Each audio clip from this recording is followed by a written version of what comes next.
And welcome to part two of Intro to International Film.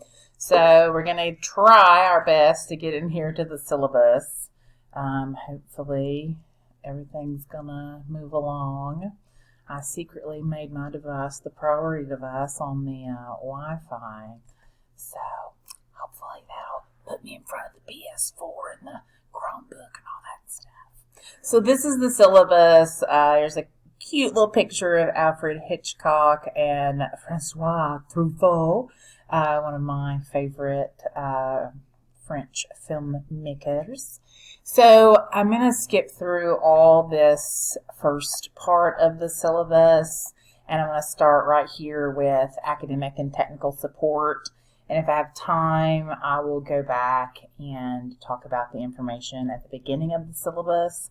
If I don't have time, please read through that information. It's a lot of really important information about what we expect at OCTC and the competencies of the class, and hopefully I'll have a chance to go through them. But I know that your interest right now is the nitty-gritty. So the first thing I want you to know is that the library and the Teaching and Learning Center on campus are open. You can get remote help from the Teaching and Learning Center. You can call this number and set up an appointment, and you can still receive help and tutoring through the TLC. Same thing with the library. It will be open, but on a limited basis, and it's first come, first serve. So if you need a book or you need a place to work, you can do that. But of course, the 50% occupancy, 6 feet social distancing, all of the face mask, all of those things will be required. But if you need to go to the library, you should do that. If you need a book from the library, if you call them, they will have it ready for you. So we're trying our very best to make sure you have all of the things available to you, even if we're working remotely. So let's look at the class activities and policies. So of course, our main thing is that we're going to be watching these really fun, sometimes really odd and kooky international films. And there's odd and kooky American films too. So I'm just odd and kooky. So that's the kind of stuff I like to watch. So they run the gamut. We'll be watching some romantic comedies, some dramas, some genre picks. So I tried not to stick to one specific type of movie, but instead to pick lots of different types. With that being said, you do want to be aware that some of the films are rated R, and some of them do have very serious subject matter, such as violence against women, and there's some rape, and just some very serious suicide, some very serious issues that are issues that sometimes we have to deal with in real life that show up in the movies. So not every film we watch is going to be an escape. Some of them are going to really kind of throw reality right into our faces. So you might want to take a moment and look on the schedule, and the movie for each week is listed there. And that'll kind of give you a good idea of whether or not this is the right course for you this fall. I'm happy to chat about any of those things if you need to. So just work to be open to the experience of the movie. You're not going to like every movie. I don't like every movie that's on the syllabus, but I think they're worthwhile, and I think there's things we can learn from them. So it's not about liking the movie. It's about appreciating it, and it's about trying to, taste test something from another culture. And you may be surprised at what you end up liking. We will do one paper, so that's the comparison contrast. So most of the movies on our list have an American counterpart. So they were either inspired by an American movie, or the American movie was inspired by the international movie. or there's just some similarities, and I'll do a video just about the comparison contrast. I'm going to sign it, I think, in September. So, but just for now, kind of keep that in mind, that you're going to be writing one significant paper, and you're going to be looking at a domestic version of a film and an international version of that same film, and you're going to be looking at how it changes across those cultural landscapes. So that's a fun assignment. You're going to be keeping a viewing notebook.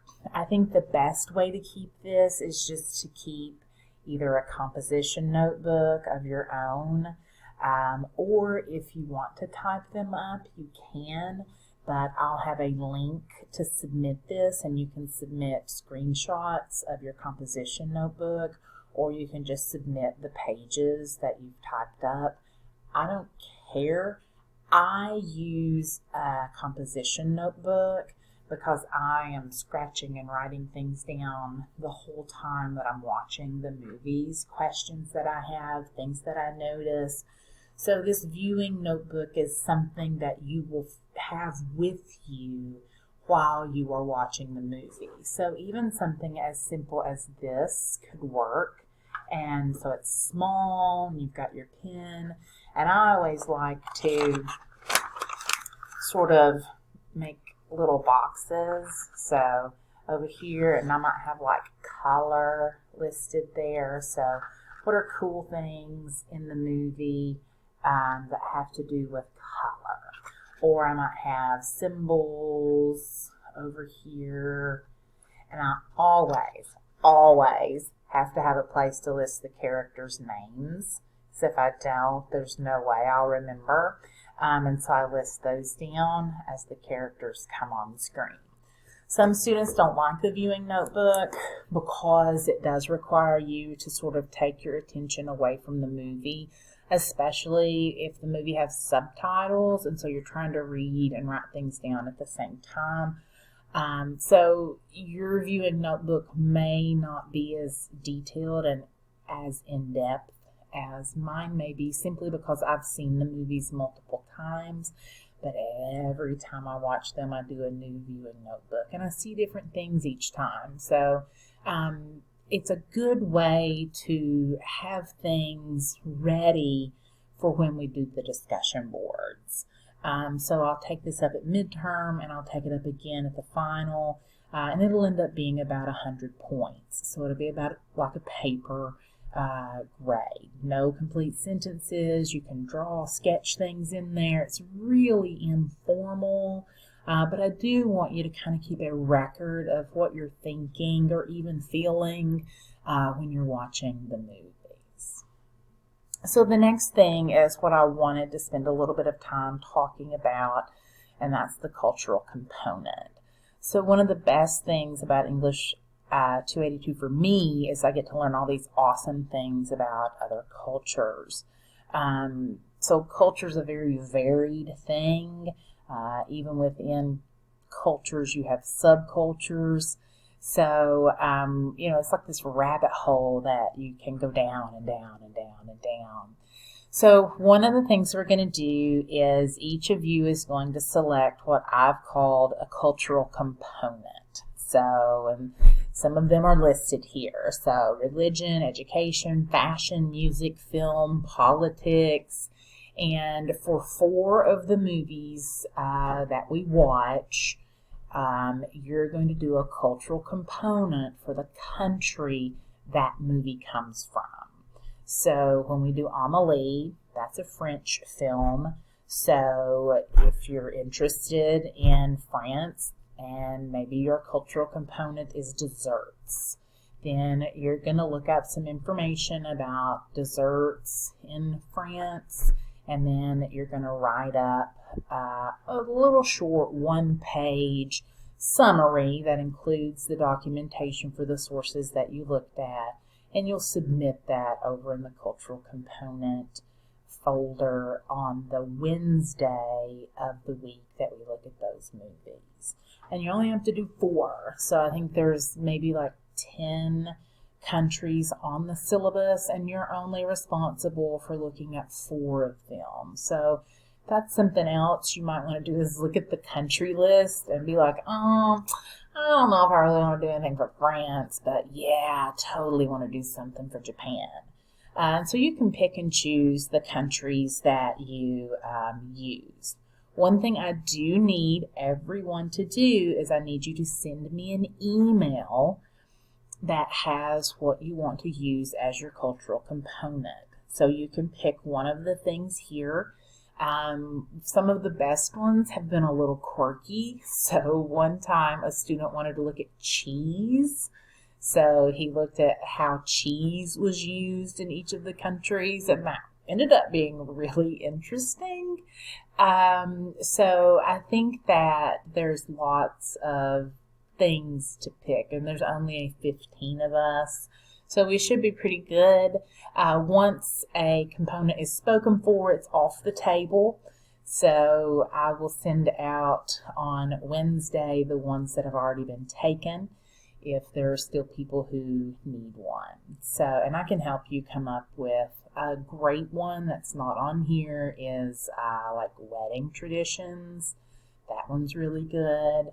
So there's a lot of really interesting places to look. So think about the things you're interested in and the countries that you're interested in, and use that information to come up with a really cool cultural component. So send that to me in email. The other thing, of course, is we're going to have some quizzes, and we're going to have a couple tests. So here are the chapters from the textbook that we'll be covering. They're listed out here for you. There will be a cumulative midterm that covers the chapters listed here, and there will be a cumulative final that covers the chapters listed here.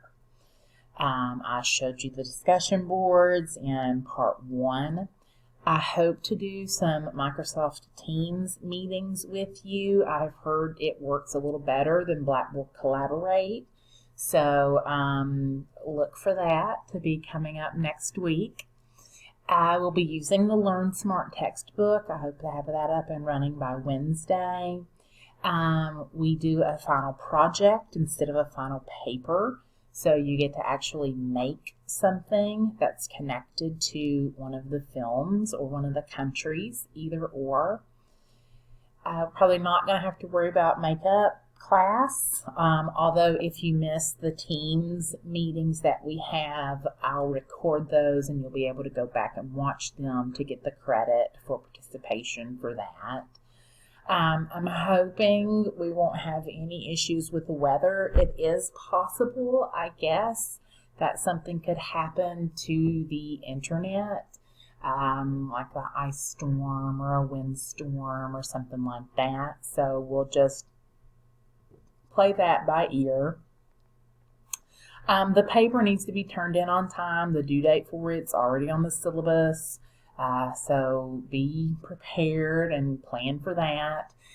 You will get some participation points that are attendance points, and those will come from our Teams meetings. And again, I'm going to record those, so if you can't make it to the actual meeting, you can still go back and listen to the content, as well as the Learn Smart activities and things like that. Please don't plagiarize. If you need help, do let me know. So here's the breakdown. So for your points, these will end up being a little bit different as we go through the semester, but it's a starting point. And then here is your week by week breakdown of what you need to do. So I'm hoping that we can meet next Monday via Teams. 8 a.m. seems like maybe the best time to meet because that's when our class was scheduled. So that's when I will set the class meeting, unless I hear from you all that you would prefer a different time. I know some of you may still be going to campus for some classes. So let me know. Send me those emails. Thanks.